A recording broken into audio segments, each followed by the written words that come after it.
Good morning. As could be expected, the resistance forces have landed some blows on the U.S. bases, and there are casualties. Let's talk.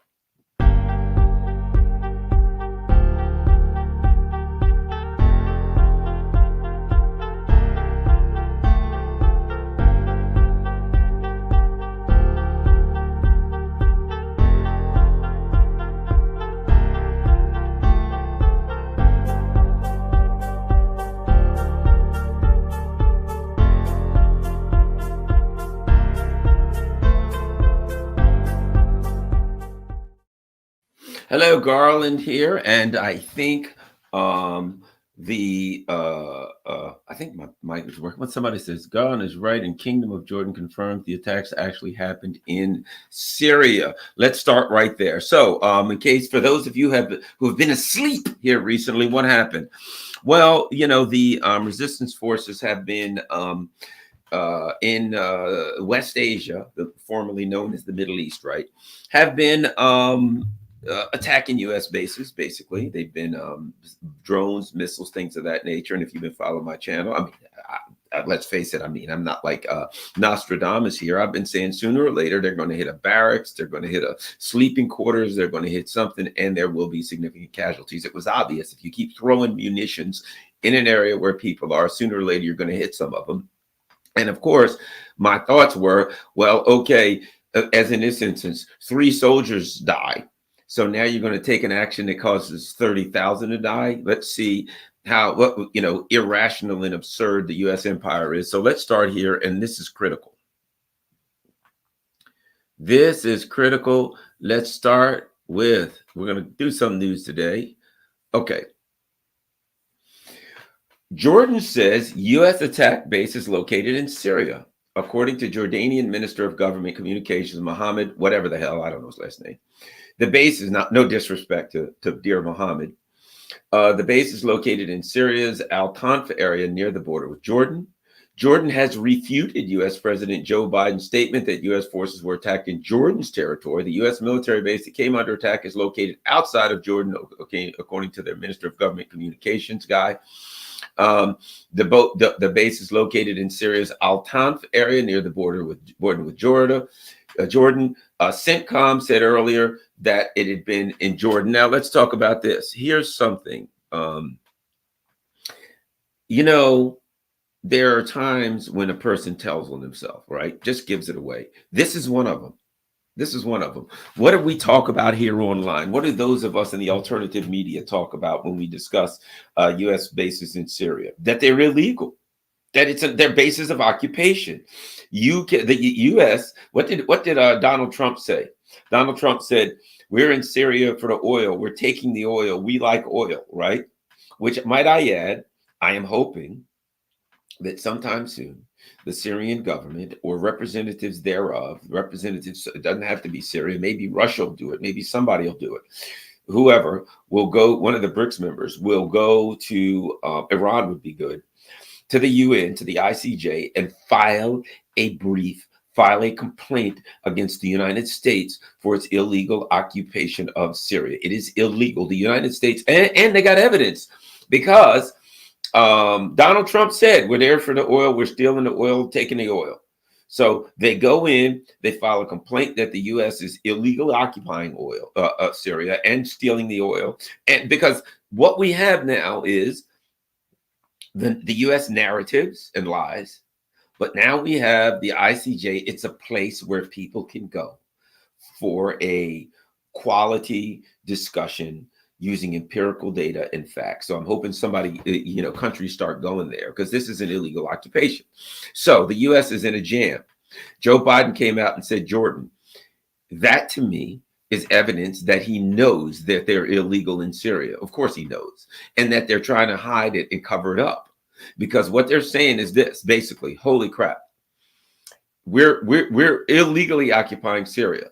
And somebody attacks those bases, which they have every right to attack them, because if somebody illegally put a base in New Jersey, the U.S. would attack it. Okay, so the U.S. illegally put a base and they're attacking it, which means we got no business there. Let your conscience be your guide. I don't want to see Americans hurt or injured, so I want them taken the hell out of Syria. And if they are in an illegal occupation anywhere in the world, then it is the responsibility lies on the accountability lies on the government who made the decision to send them there for their safety, not on the people that attack them. If you break into my house, it's your fault. Whatever I do to defend my home, take it on yourself. Or if somebody says, go break into Garland's house, you can don't blame Garland. You blame the person that told you to go there. And of course you went. So everybody who gets it, it is what it is. But if you break into somebody's house, let your conscience be your guide. And now the U.S. is broken into Syria's house. Whatever happens, happens. I'm not some guy that's going to say, well, I'm an American, so therefore all Americans are everything we're doing is good. No. I have relatives who are in the military. I don't want to see them put in harm's way. So the accountability is in the people that are putting them in harm's way for no defensive purpose, only to perpetrate the crimes of the U.S. empire and the neocons. I don't agree with that. And so now they're there, and the people in the Middle East said, you got to get the hell out. And they said, no, we can occupy any place you want. And basically, the Middle Eastern or West Asian civilization said, you can stay there. And you know what I like to say this? They said, you can stay, but you're going to have to fight to stay. See what I mean? Like if you break in my house, you can stay as long as you want, but you have to fight as long as you're here. So they're like, okay, you can stay here as long as you're willing to fight. So now we have the Biden administration recognizing, here's the dynamic. Dynamic one, Israel, according to international law and according to the UN, is involved in an illegal occupation of Palestine. Gaza, the Golan Heights, etc. That's an illegal occupation, right? Which means they don't have a right to defense.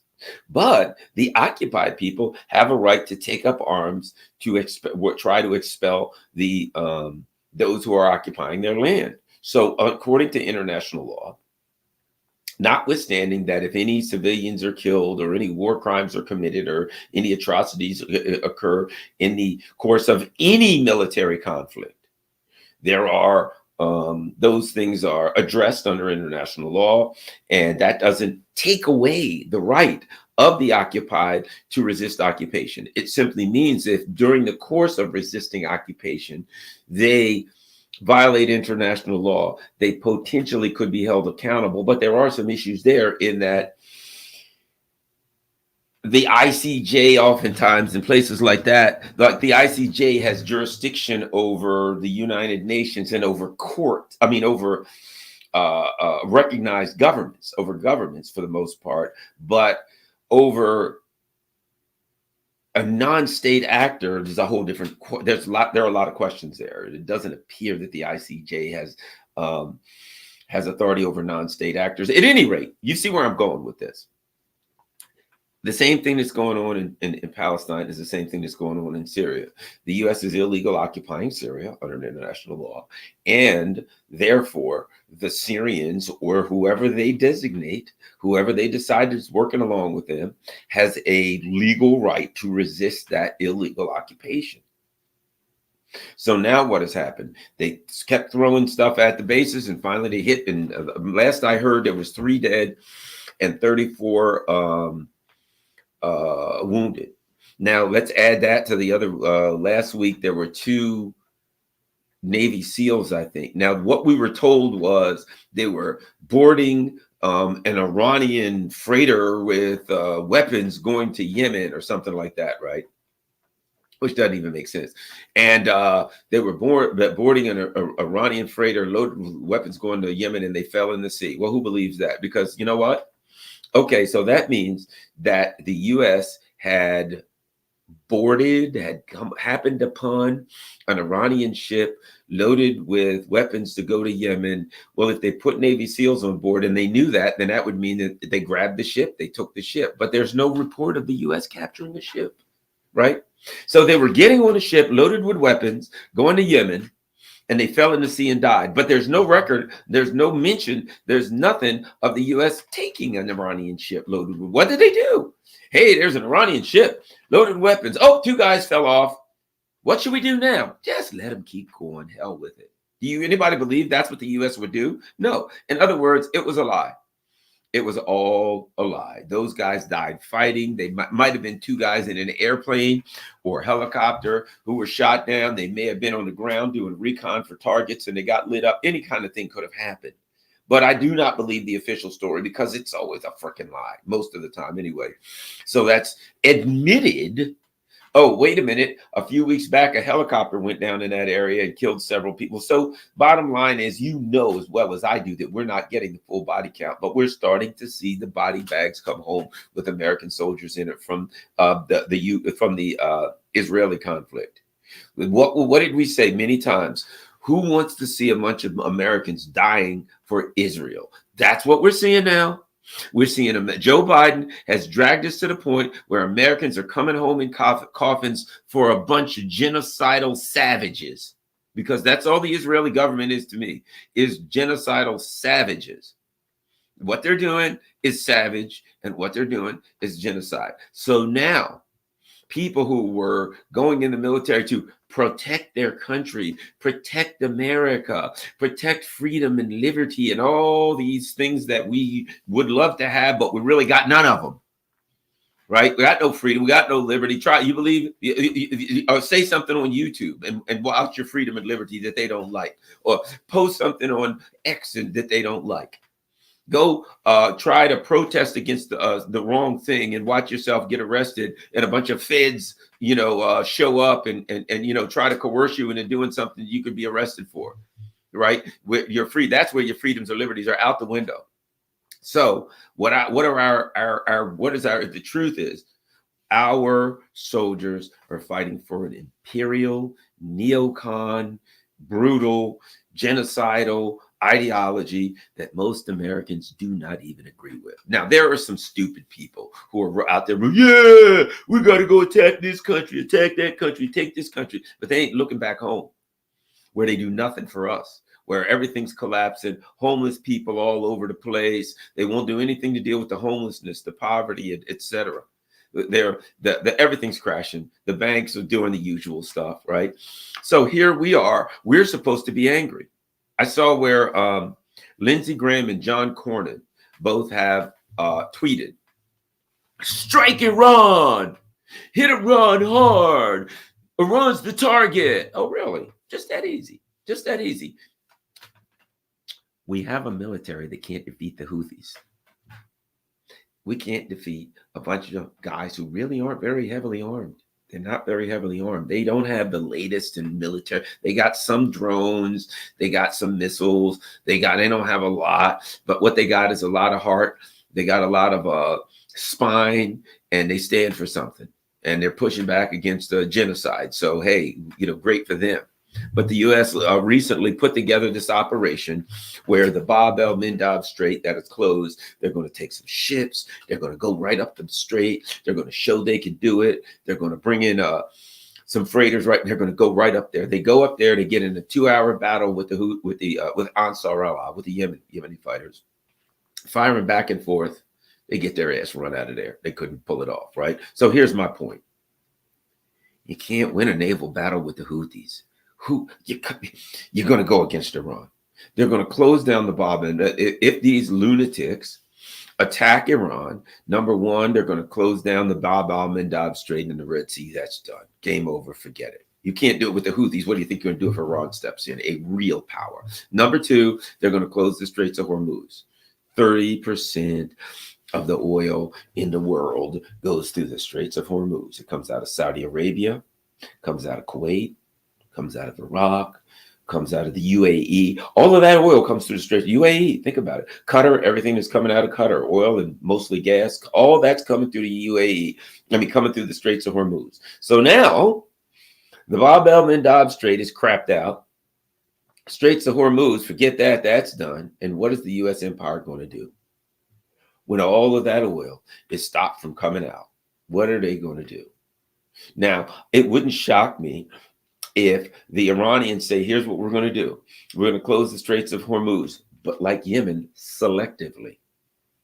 If oil's going to China or Russia, or because let me add this, what the Yemen fighters demonstrated is that they don't have to close an area exclusively, that they can selectively sanction, right? So everybody says they close the Straits of Hormuz. Well, what if they don't? What if they say, here's what we're going to do?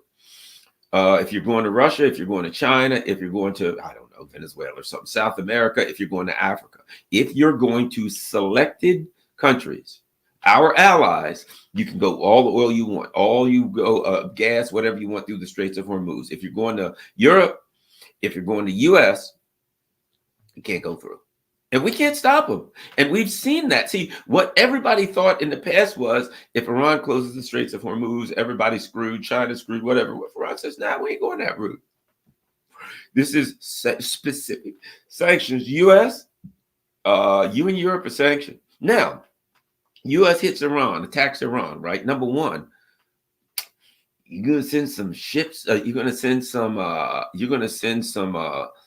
planes in. Iran has pretty decent air defense. So if your planes go flying around Iran, you're going to lose some of them.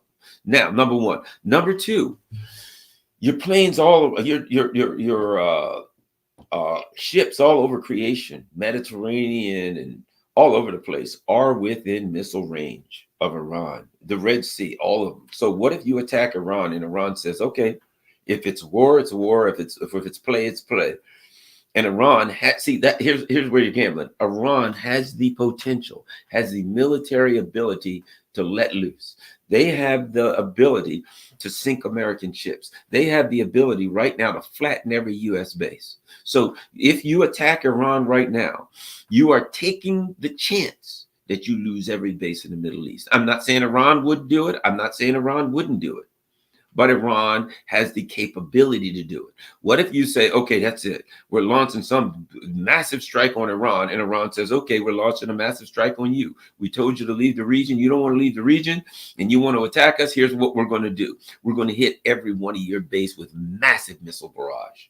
And the U.S. will just lights up and Iran just lights up everything with an American flag on it from one end of the Middle East to the other, because they can do it. They can do it. And they say, meanwhile, see, keep in mind something. These attacks on U.S. bases have been elbow attacks. They've been brushback attacks. They haven't really been trying to take them out. They've been hitting them with a couple here and there, hitting them with a few things here and there, slowly turning up the tension, turning up the heat in this cauldron, right? The U.S. has trapped itself. All those bases in the Middle East, it's kind of like your ships. You've got these big ships to project power, but are those ships offensive? Or are they a bunch of gigantic targets just waiting for hypersonic missiles to come whistle on them in and blow them to smithereens? They are both. They are offensive power projection tools, but they are also vulnerable to missile attack, vulnerable to drone attack, vulnerable to submarine and torpedo attack. They are very, very vulnerable. So what happens if Joe Biden, think about this, 3 soldiers dead, and Joe Biden says, I'll fix you. We're going to launch bomb the crap out of Iran. In come a bunch of planes, 5, 10 of them get shot down. Boom, boom, boom, boom, boom. Iran shoots a whole bunch of them down. What if we find out that what Iran has done is they've actually given these Iraqi, they're called popular mobilization units, PMUs, militias. What if they've given them all kinds of anti-aircraft stuff? What if Hezbollah has all kinds of anti-aircraft stuff that all of them are just not showing it? And the U.S. says, that's it. We're going after Iran, and all of them turn on their anti-aircraft stuff when the planes fly over, start shooting them down. What happens if Hezbollah, and they all go after the U.S. So now Iran's allies throughout the region say, okay, those bases in Syria, those bases in all, around in Iraq, yeah, they're gone. They're gone. We've been throwing elbows at them. We've been just, we've been brushing them back with a fastball, as they say in baseball here and there, chin music, right? We've been throwing a fastball under their chin, making them back off the plate. But now it's war. And they say, that's it. Everybody in these got to die. And they just flatten these bases. They just mercilessly. Let me ask you this. The war starts. How is the U.S. going to resupply the bases? How is the U.S. going to extract those guys out of the bases? If Joe Biden, imagine this, Joe Biden says, I'm going to strike Iran, and he fires some Tomahawk missiles and some planes go in, and some of them get shot down, and everybody in those Syrian bases, and everybody in those Iraqi bases within hours is dead. They attack Iran, as John Conyers used to say, I used to have him on my show. I love Mr. John Conyers was a great anti-war guy. He led the Out of Iraq caucus. He led the Out of Afghanistan caucus, which is why they Me Too John Conyers and took him out, because he was too anti-war for this warmongering Democratic Party. But whatever the case may be, he used to say, don't forget, when you fight City Hall fights back, right? So the issue is strike Iran, attack Iran, target Iran. The question has to be, if you fight Iran, is Iran going to fight back? Yeah, they probably are. And Iran has been measured. But what if Iran says, okay, if see, because here's the thing, you can only push somebody so far. What if Iran says, okay, that's it. You push Garland, you walk up, you push him. Look, I don't want no trouble. Then you throw something. Look, I don't want any trouble. Let me give you a perfect example. I was watching this YouTube. Some of you people might have seen this video. And there's this bus driver city bus driver. He's working hard, making a living. And this yappy mouthed woman, she's just cursing him. She's giving him holy hell, right? And he said, ma'am, whatever, you got to sit down there. He's driving the bus, right? She's screaming at him. She's just absolutely freaking out. And the bus driver's just chilling out. You don't want no trouble. And at some point, she gets so enraged, she spits on the bus driver in his face. And the bus driver calmly pulls the bus over. He gets up. He walks over to that lady and pow, right in the kisser. As what's his name? Jackie Gleason used to say, bang, zoom.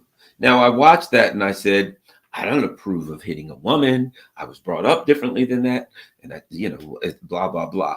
But you spit in that man's face. Probably going to knock your ass out. You spit in somebody's face, you're probably going to catch a knuckle sandwich, right? I mean, he clocked her. He didn't just go boink, wham. It was with anger, and she dropped like a dish rag, blink. And I thought, ooh, man, that's going to leave a mark, right? But you spit in his face. If I'm sitting on the jury, all right, he's accused with assaulting this woman. What happened? Well, she spit in his face. Time out. What was that? She was screaming at him. He was ignoring her. Here's the camera. Then she spit in his face. Not guilty. That's Garland sitting on the go. Not guilty. Next case. Right? Get out of here. Well, here's my point. At some point, you piss somebody off to a point where they've been holding off. They've been trying as long as they could. And they say, we've gone far enough. You spit in my face. Now we got to dance, right? Well, at what point does Biden and these guys have been trying everybody? Ooh, look at this. We're going to sail ships in front of the Taiwan Strait. Ha ha, China. Ooh, the Black Sea. We're going to attack Crimea and pretend like it wasn't us. Ha ha ha. Russia will never, right? But Iran, you think you're going to fly into Iran, attack their stuff, kill their people, bomb them, fire Tomahawk missiles in, et cetera, and Iran's just going to fold their arms up and say, please don't do that? Yeah, I don't think that's the case.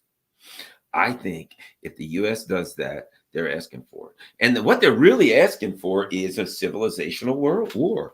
At this point, what are you going to do when there are people all over the place, all over the Muslim world, all over the Middle East, who are saying, oh, well, I guess it's war now. The United States, see, because here's what you got now. The United States and Israel are now at war with the Muslim countries. Now bombing, murdering, genociding from one end of the Middle East to the other. That ain't going to turn out well. You have a lot of bases. You got embassies. You got everything. They're going to get hit. They're going to get blown up.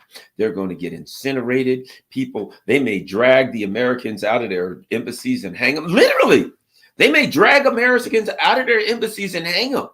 Crowds will be everywhere. I'm telling you right now, Joe Biden takes this one off. Does this one, which he may.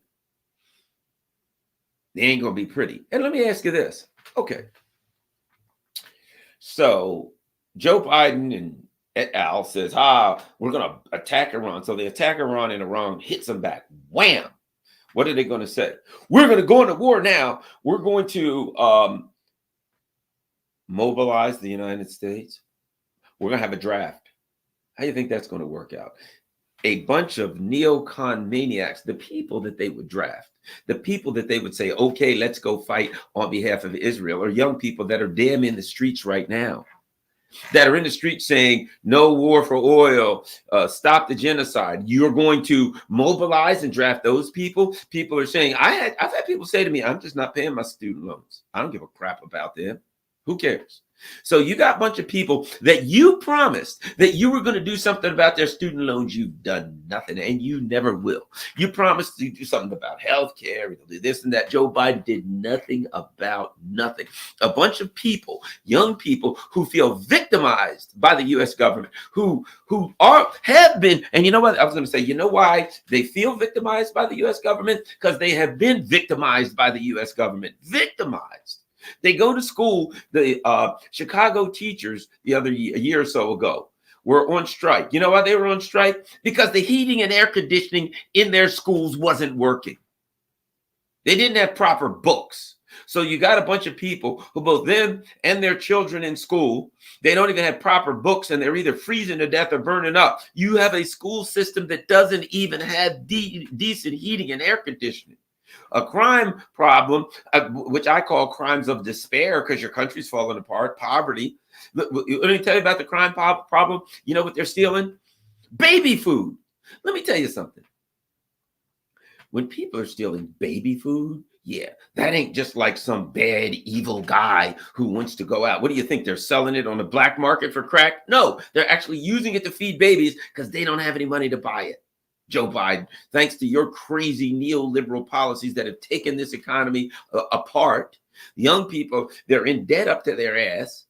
They can't afford anything. They got to steal baby food to feed their babies. And then after they feed the babies, they got to go out in the street and protest your warmongering policies. And you think you're going to start a war with Iran and draft them?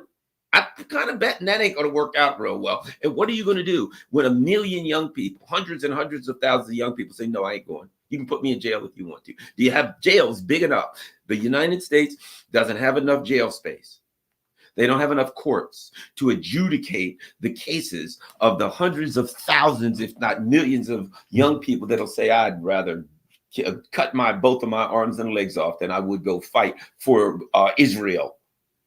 And Joe Biden and Tony Blinken, they ain't doing it. They ain't doing it. And might I add, what would you arm them with?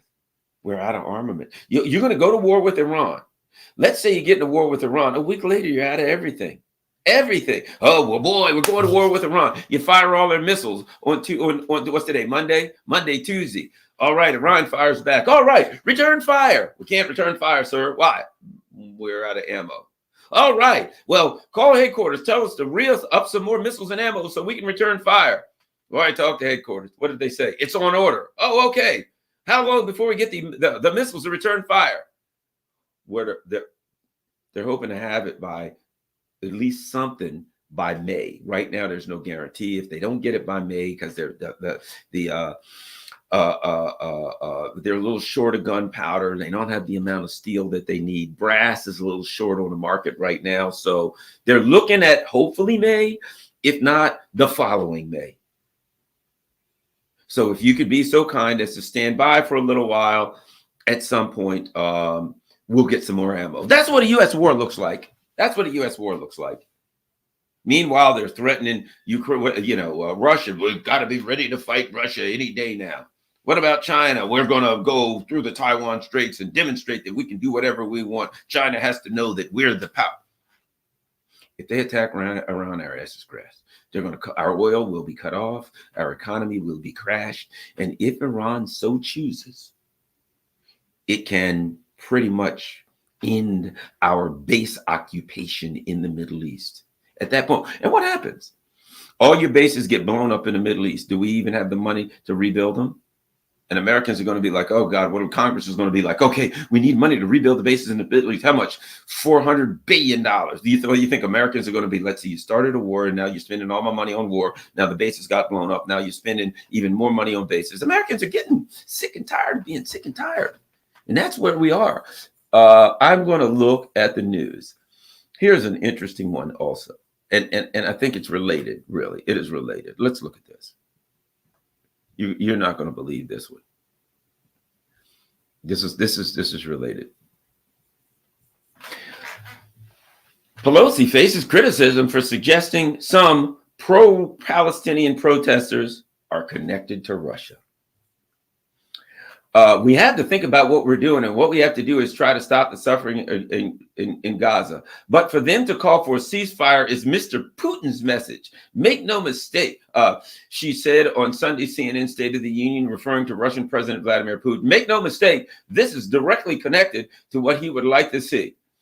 I think some of these protesters are spontaneous and organic and sincere, Pelosi said. Some, I think, are connected to Russia. And I say that, having looked at this for a long time, when asked whether she thought some pro-Palestinian protests were Russian plants, the California Democrat responded, I don't think they're plants. I think some financing should be investigated. And I want to ask the FBI to investigate that, right? So we got a friggin' kook. You look at her. She looks and sounds like she's drunk all the time. I don't really think she's really drunk, to be quite honest with you. I just think her brain is turned into mush. But so now, the two things you should learn from that. Number one, you should learn about Russiagate.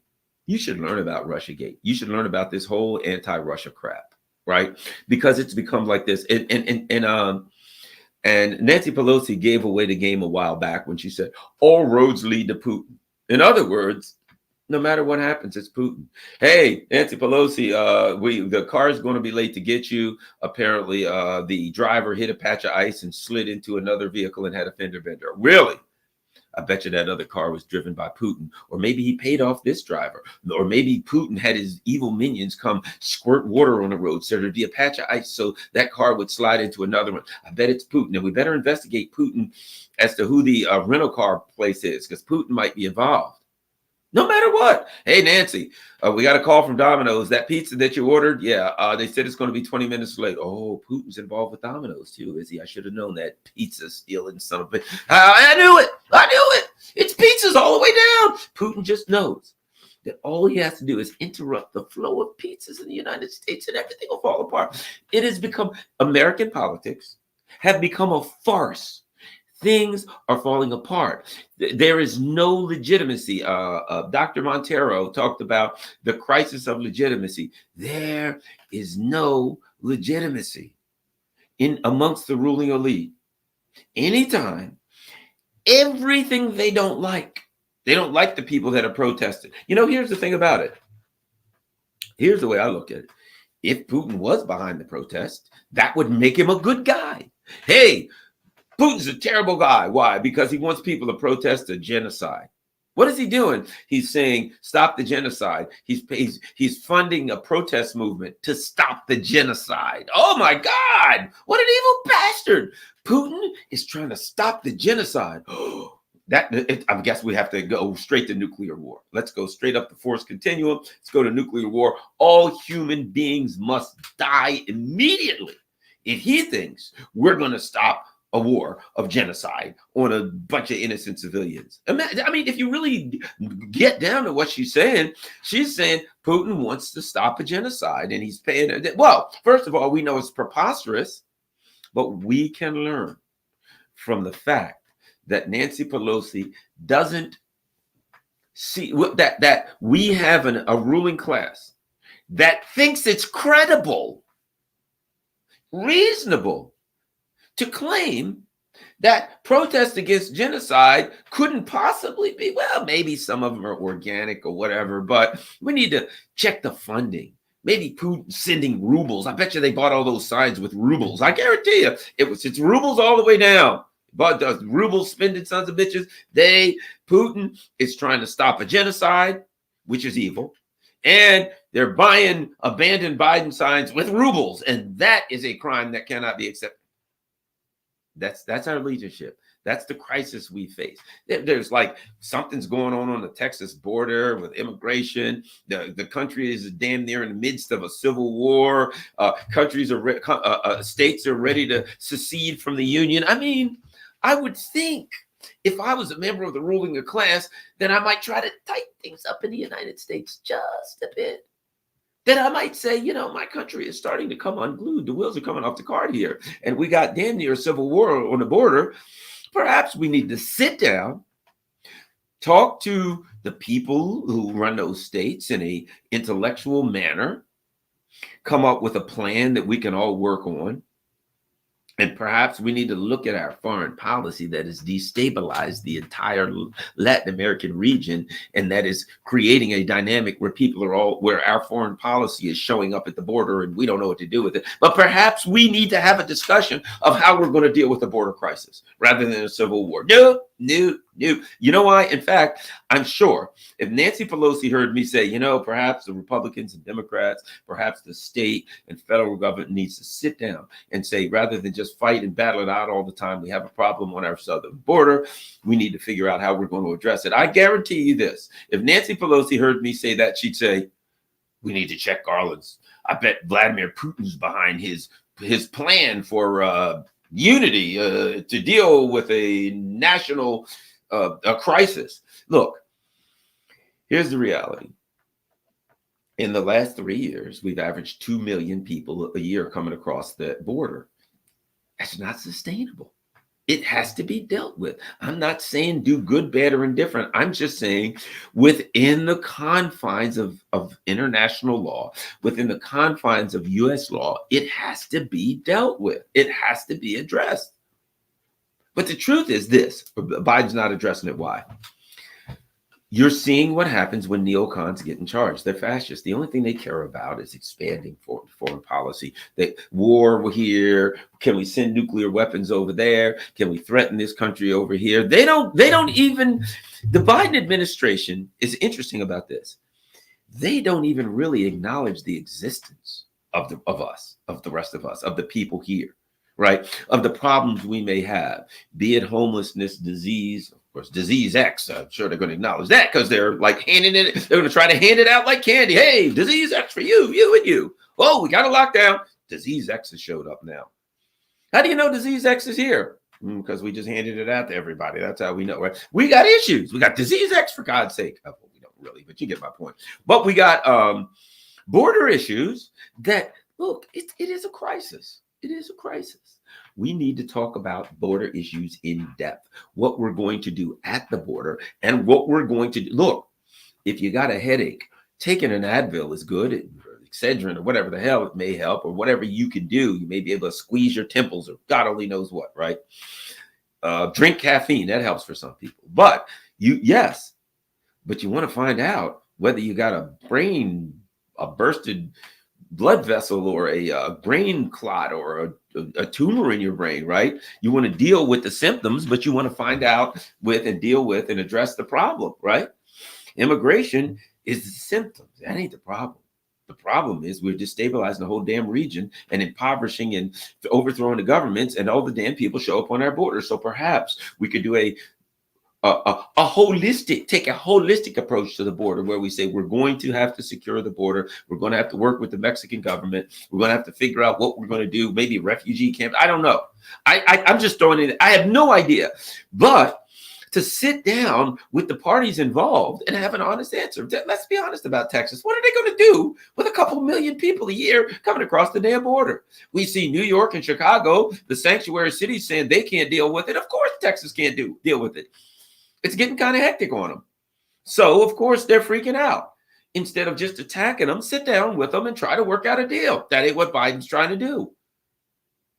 Why? Because he can't really get to talk about the issue that's causing the border. And because People like Blinken and Biden and Newland don't give a crap about the United States. They don't care about the U.S. border. They don't care about the U.S. job situation. They don't care about crime. They don't care about homelessness. The only thing they care about is getting more money for bombs and missiles, for putting money in their pockets, in the pockets of the military industrial complex and things like that. So they ain't going to deal with that.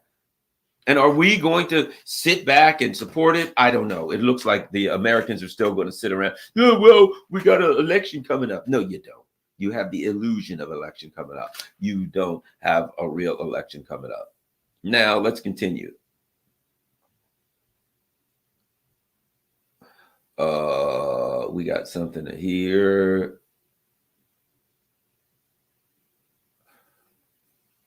Here's an interesting one. We'll touch on this one since we're doing some news.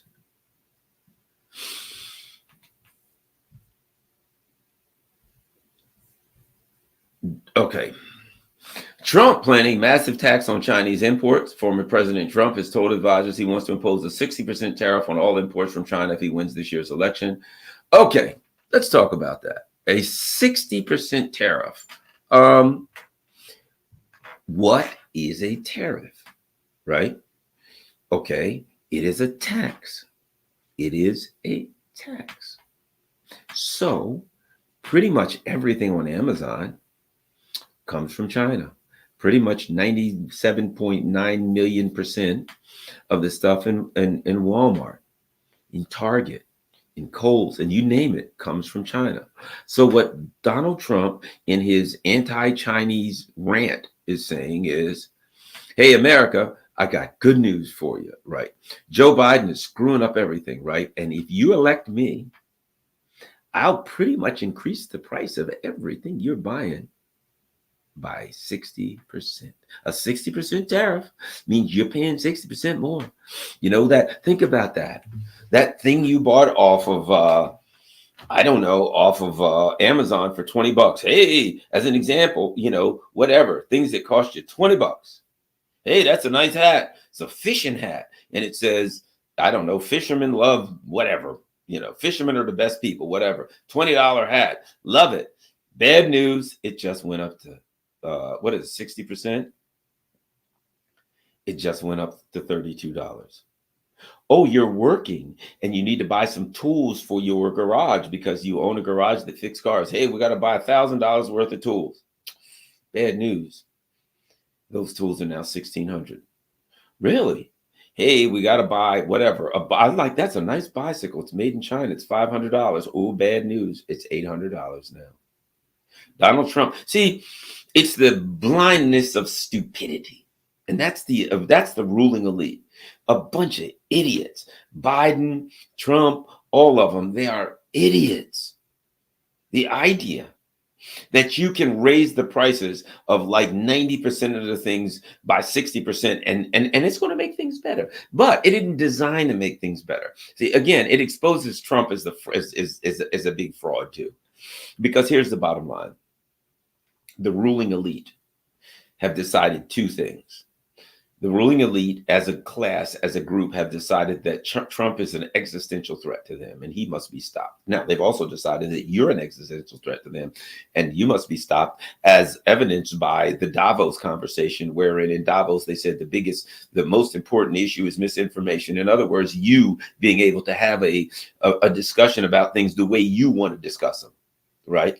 But the other big existential threat for them is Trump and China. So they've said China is rising too fast. We can't slow it up. And how can we argue that socialism is stupid, it's evil, it's vicious, it's brutal, it doesn't work if China is a socialist country, hybrid, about 30% of the country is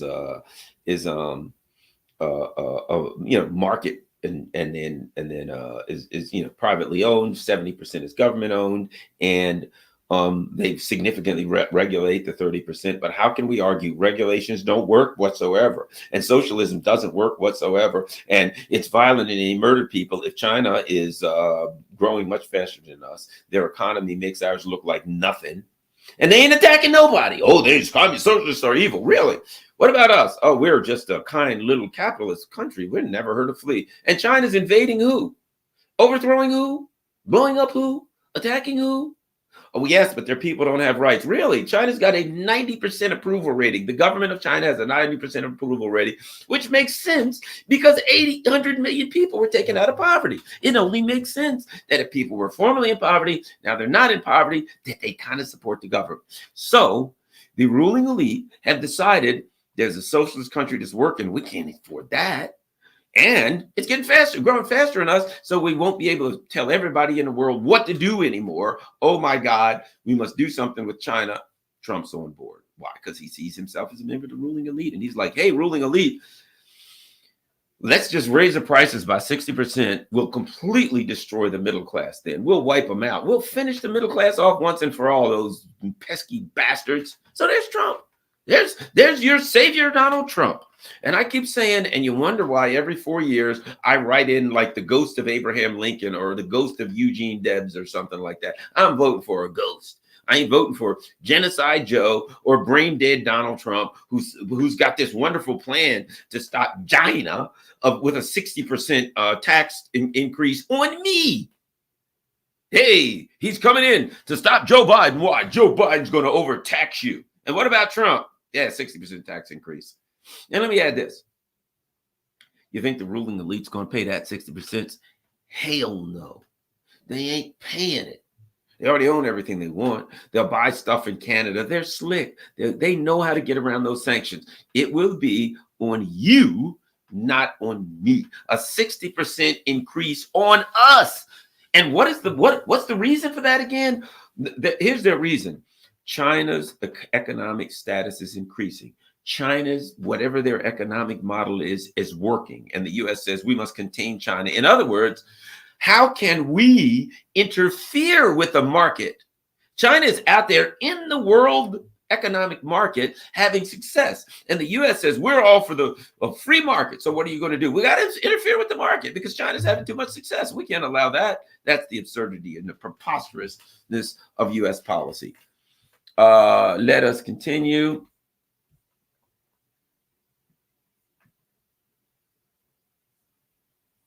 I think this is a good one. And I'll tell you why. This is a good one.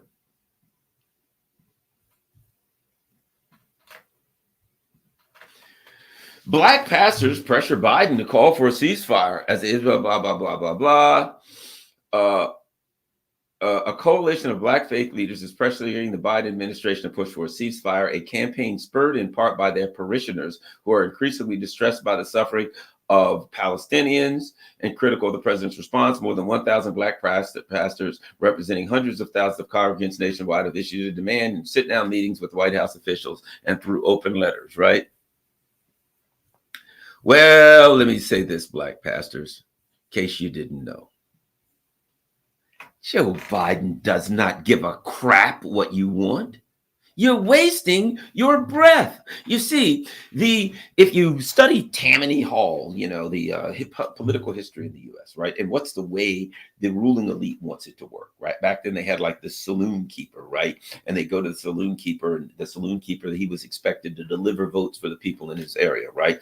The way traditional U.S. politics is viewed to work by the ruling elite is that they get a individual or individuals, let's say Garland, and I got 4,000 or 5,000 followers in my church, in my group, in my club, whatever it is.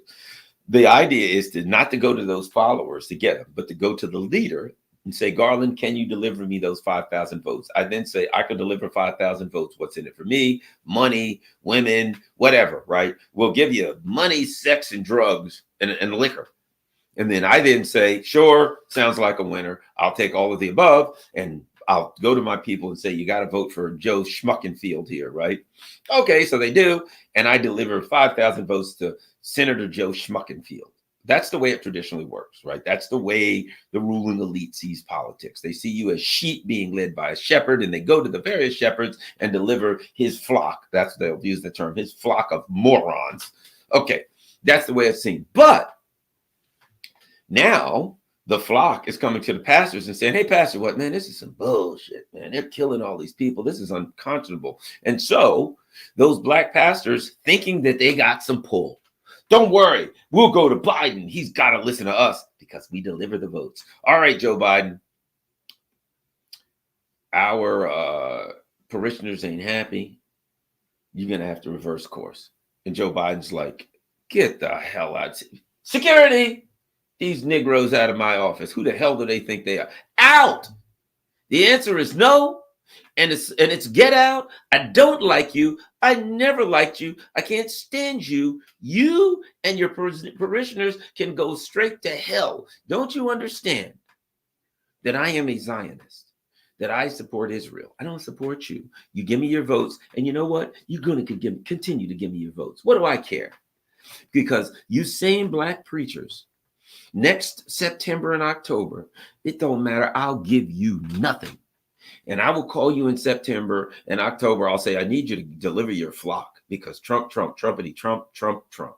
And shut up and deliver your flock and go out there. And you know what you'll do? You will go up in the pulpit and you will say to them, well, we got to support Joe Biden because Trump is out there. I know you're going to do it. You know you're going to do it. So why should I give you anything? It doesn't matter whether I give you anything or not. You're going to do what you are told because that's what you've always done. So this meeting is over. Not only will I not stop genocide, I'm going to crank it up. Could care less. Out. Leave my office. Be gone. Security, escort these people out. Get out. That's what he'll say. That's what Joe Biden's position is. I don't care. I'm reading. Black faith leaders are extremely disappointed in the Biden administration on this issue. Finally? Oh, let's see. All this time, the Democratic Party has stabbed you in the back, has lied to you, has delivered nothing for you and your community, nothing for the working class, the working poor, and the poor, nothing. And finally, you wake up and say, you know, maybe I don't know, bro, something seems weird, but it seems like perhaps you guys are taking us for granted. Maybe you're just assuming we'll vote for you and you'll give us nothing in return. Perhaps because you've been voting for them and they'll give you nothing in return. So not only has the Democrats lost all credibility in the black community, the black preachers, the black so-called misleadership class, the Congressional Black Caucus, all the Uncle Toms that dance around in front of the master, waiting for their orders, they are all being discredited. There's a crisis of legitimacy in the ruling class and in their puppets.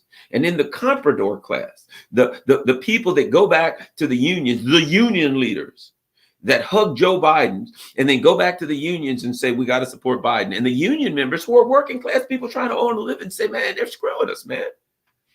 They were not, the union members traditionally were never Republicans. The Republicans are looking out for the owners of the corporation. And we need somebody to look out for the workers. And they thought the Democrats were, and maybe at one time they were a bit more so than they are now, but not all that much. But now they're like, well, let's see, the Republicans look out for the owners of the corporation, and the Democrats look out for the owners of the owners of the owners of the corporation, and there ain't nobody looking out for us. So a lot of times now, the union members, they just vote for who the hell they want to vote for because they don't see anyone who's looking out for them because there ain't anyone in the ruling elite who's looking out for them. And now you're going to start to see more and more the working class people, the union members say, I'm rejecting the leaders of my union because they're not doing anything but telling me to vote for the same old lying genocidal monsters. Recently, what is it? The head of the UAW and some other units, they all came out and embraced and supported Joe Biden in the midst of a genocide. You know, Joe Biden may be committing a genocide, fair enough, but I think we got to support him and keep him in that craft's falling apart. I've been saying this recently. I have never heard the kind of things in the black community that I'm hearing now about the Democrats. I get calls on my radio show that literally in Washington, D.C., black people call into my show and say, look, I had a guy voting for Trump. And I said, okay, well, hey, look, I respect whatever you want to do. Why is for that? And guess what he said? He said, this is very simple. It's rational. Don't like Trump. Don't like Biden. but I think we have a better chance of survival with Trump. That was it. Humanity has a better chance of survival with Trump. And I said to him, I says, I can follow your reasoning. It's not emotional. It's logical. And if you look at two candidates and you believe that there's an existential threat to humankind and that one of the candidates creates less of an existential threat, it is reasonable that you would, as they say, lesser of two evils, that you would see one as the lesser of two evil, in this case, Trump, when it comes to foreign policy, and you would vote Trump. I ain't vote for any of them. I said this. I said, but you know what? I respect people who vote however they want to, and it is not illogical for someone to say that. You never heard people in the black community say, hey, proudly, I'm voting for the Republican. What? I've been around a while. That just didn't happen. With few, I'll put it like this, it was few and far between. But now that people aren't saying, I'm voting for the Republican because I am a conservative Republican and I agree with their view. Absolutely not. It is, Biden's going to kill us all. I'll do whatever I can to stop from dying. That's how desperate it is. That's how illegitimate the ruling class is. We're at a point where people are just saying, I don't want to die. How can I vote? Who are you voting? I'm voting not to die. And it's, how you going to argue with that, dude? How are you going to argue with that?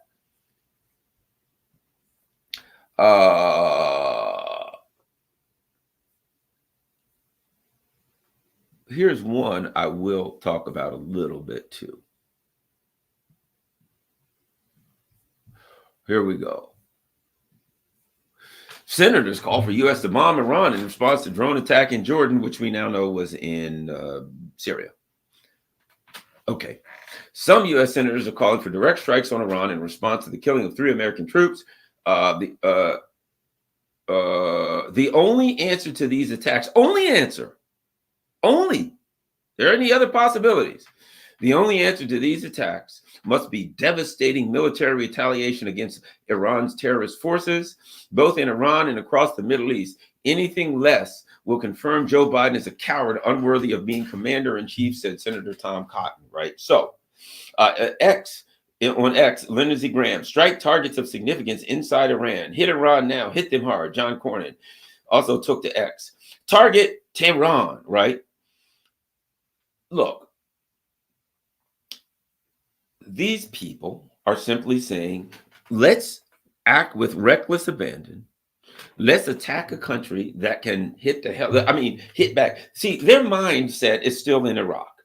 Their mindset is still, oh, they're just a bunch of guys in sandals and they're no threat and they can't hit back and we'll take them out.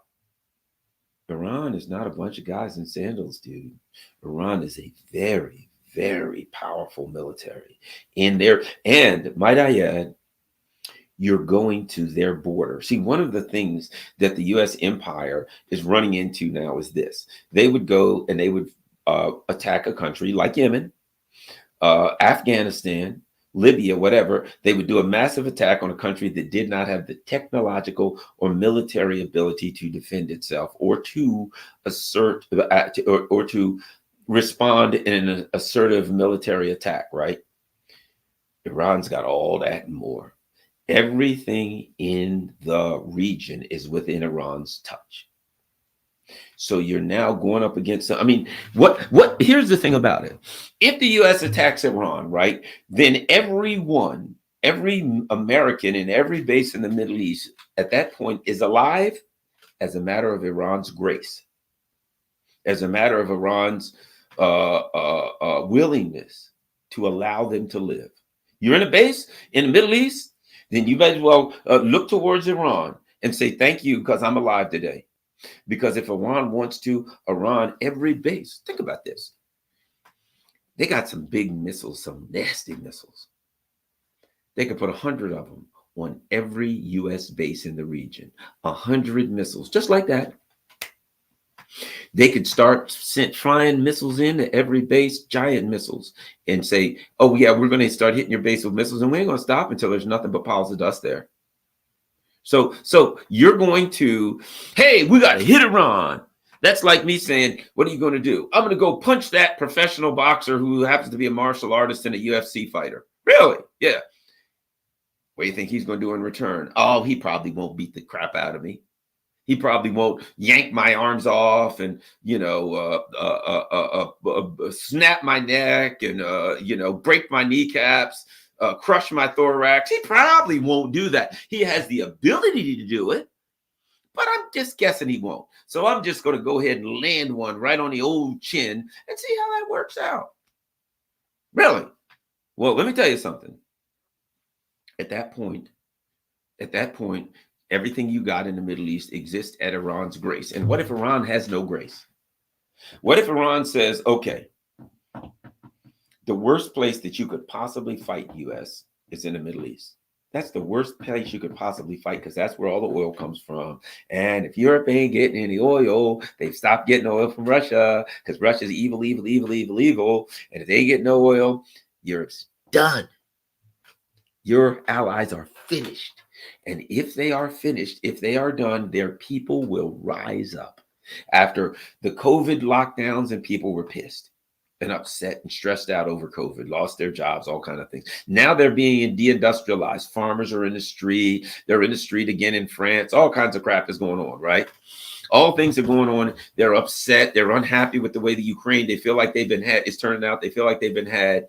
And now you're going to cut their oil off. And they get a lot of gas from Qatar. That ain't coming. Not coming because Qatar gas has to go through the Straits of Hormuz. So here you put yourself in a position where you wipe out because 3 American soldiers were killed. Well, more are going to be killed. Yes, more are going to be killed. If you stay there and keep doing this, more are going to be killed. And what you say is this: some American soldiers are killed. What are you going to do? Well, for starters, we're going to completely destroy Europe's economy. That they're done. They got some winter left. Yeah, those bastards will freeze right to death. What about our economy? Are you kidding me? When oil goes up to $500 a barrel, our economy will be wiped out, destroyed. Really? How about our banking system? Well, let's see. Oil futures will collapse. All of the speculation in the energy market will collapse. The derivatives and credit default swaps will then have to pay off, but they won't be able to pay off because that'll be too much. So it'll make 9/11 look like you lost your wallet. When you lose your wallet, it's upsetting, but you can go turn the cards off and go online and do stuff like order new ones. You can go get a new driver's license. You can get new stuff that was in your wallet. Some stuff you can't, but you can start over again. That is what 2008 would look like. It would look like a lost wallet. If you go to war in Iran and you shut down the Straits of Hormuz and most of the waterways around are now shut and oil can't come. And now your allies are going to say to you, go, whoa, whoa, whoa, whoa. My people are ready to cut my stinking head off. And what happens now? You're okay. You are having recruitment problems. You think you got recruitment problems now? What do you think is going to happen when Americans are in the street saying we're not going to die for Israel? Don't give us this. We are standing up for freedom and liberty. Crap. You're sitting. Our bottom line, Joe Biden. Our troops are now dying for Israel. What are those guys died for the other day? Israel, genocidal bastards. That's what they died for. 30 some guys injured. What did they injured for? Israel. And more are going to die. And now you want to attack Iran, and some of those planes go in. Some of them get shot down. Die for Israel. The Iran refires some missiles, what have you, and some of those that die for Israel. Ship gets hit saying, well, 1,000 guys dead for Israel. So now a genocidal country is now you're going to sacrifice our young men at the altar of a genocidal Zionism. I don't think that's going to go over big. You think you got problems on the Texas border now, buddy. You think you've got an insurrection going on right now on the Texas border. Here's what kills me. The whole January 6th, operation to make that look like the liberals' version of 9/11, or which was a fraud, my dad. The liberals' version of, what was it? Pearl Harbor or something, right? You think you turn that into, it's a great insurrection, which I do not agree with whatsoever, but an insurrection where the Capitol Police opened the doors and allowed the insurrection in. Open the doors, come on in, guys. All right, we're in. Oh my God, it's an insurrection. They're trying to throw. It was absurd. But my point is this. you go start a war where American soldiers are dying, where our economy, which is also is dying, where everything's dying. What is it for? Because we got to allow Israel to continue to genocide Gaza. Yeah, you think you got problems on the Texas border, buddy. That Texas border problem will metastasize, and people from one end of this country to the other will be in the streets, and you're not going to be able to recruit anybody except, I mean, the most brainwashed of people. Yeah, they killed Americans. We got to go for it. You don't even have the equipment to equip them. We're out of stuff. You know, and meanwhile, all this is going to go on. You're going to start this war. Zelensky's going to be calling, hey, can I have some more weapons? We got to stop Russia. Well, bad news, Zelensky. That show's over. Bad news, Zelensky. That show is over. You're done. Put on your green janitor's uniform, get on the phone and call Moscow and say, we surrender. Can you please not hang me? Because granted, we've committed terrorist acts against Russia. We've did terrorist acts to assault and murder innocent civilians and target them inside of it. We've done everything we can evil. And I suspect you're probably going to hang us now that the war's over. Can we make a deal where we don't get hung? That's your best bet. Make a deal where you don't get hung. Make a deal. Here's what Zelensky should do. Call Moscow and say, here's what I'm doing. I'm getting on a plane heading for Florida. I'm out. However you work this out with whoever's left is good. The rats, if they're rats, and rats jump off a sinking ship. And the rats in Kiev need to jump off the sinking ship and go on about their business. And just leave. Look, we already know what's going to happen. Hungary's going to come in and they're going to snatch their part, right? Poland's going to come in and they're going to maybe take Lvov, whatever the hell, right? Whatever Russia allows. So what they need to do is say, go ahead and carve it up as you see fit. We're out of here. This war's over. Because it is over. Because the Biden administration are yawning now. Hey, Joe Biden, what about Ukraine? Where? Who? What? Ukraine. You what? Ukraine. Term doesn't ring a bell. But we're busy right now, going on about our way. We got some things going on in Israel, but Ukraine is not just a Victoria. Tony, you guys ever heard of a place called Ukraine? No. Okay. They haven't heard of Ukraine. I haven't heard of Ukraine. We're out of here. You wiped out it. You wiped out the entire economy, destroyed the economy of Europe, and now you move on. Somebody ought to call the people in Taiwan. Hey, geniuses in Taiwan. Hey, you just elected Einstein, a brilliant genius who's got the United States behind them to confront China. Best of luck with that, guys.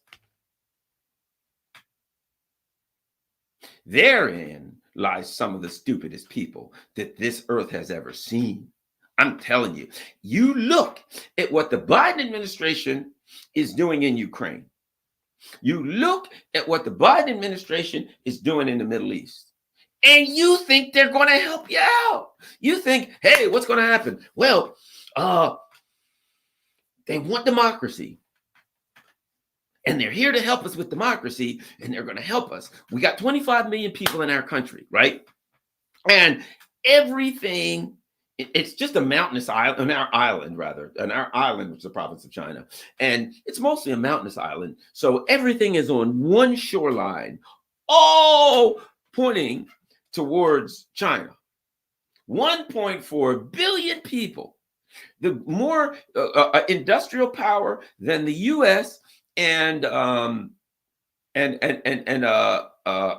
EU combined, untold trillions of dollars, gigantic fleet. The United States can build 4 ships a year. China can build 200, and they think that somehow that Joe Biden is on their side and he will come in and help them defeat China. How do you manufacture that kind of stupidity? But it is what it is. It seems quite shocking to me, but I guess it makes sense to somebody. All right. Thanks a lot, gang. I got to get ready to go. I got big things going on. I got another interview coming up. I got to go do my radio show today in Washington, D.C. And by the way, my radio show is now on Rumble. You know, I'm on Rumble. So everybody make sure you follow me. Make sure you follow me on Rumble. Okay. Find me on Rumble. Also, somebody says I got 2 channels on. I don't know how the hell that works, but the one with all the videos, that's the one. Go follow me there, because of course, if they ever throw me off YouTube, boom. Also, rockfin.com/Garland Nixon, rockfin, ROKFIN.com/Garland Nixon. Free to join. Anybody can become a member. However, if you can't afford it, you can become a subscriber. It's like $14.99 a month. For those who can afford it, I would really appreciate it. And of course, I do some stuff that's premium. My premium stuff is on Rockfin is for subscribers only, but I do one every now and then. Most of my stuff is anybody can see it. But of course, if you have to do some premium to be on Rockfin, because they don't have any advertisements, that's how they survive, through subscribers. So if you can afford it, great. If not, just share this on all of your social media platforms. Follow me on Rumble. You see everything scrolling across the bottom. If you can help out on Patreon, if you can help out on Buy Me a Coffee, is great. It just says, buy Garland a coffee. How much? $5. How many do you want? 1, 2, 5, a million, whatever, right? And of course, now on Buy Me a Coffee, you can now say, I want to be a permanent subscriber. You can just, Buy Me a Coffee is a one-time thing, but you can become a subscriber where you just like Patreon. I want to buy a Garland a $5 coffee every month. It would be nice. And Cash App and PayPal, all of the above. So if you can help the channel, great. If you can't, don't worry about it. Share this on all your social media platforms. Thank you very much, everybody. Peace. I'm out. Oh, I forgot one thing. The like button. Please assault the like button. Hit the like button. Punch the like button. We got to make sure that like button is terminated with extreme prejudice, so we can defeat the algorithm. Peace. I'm out.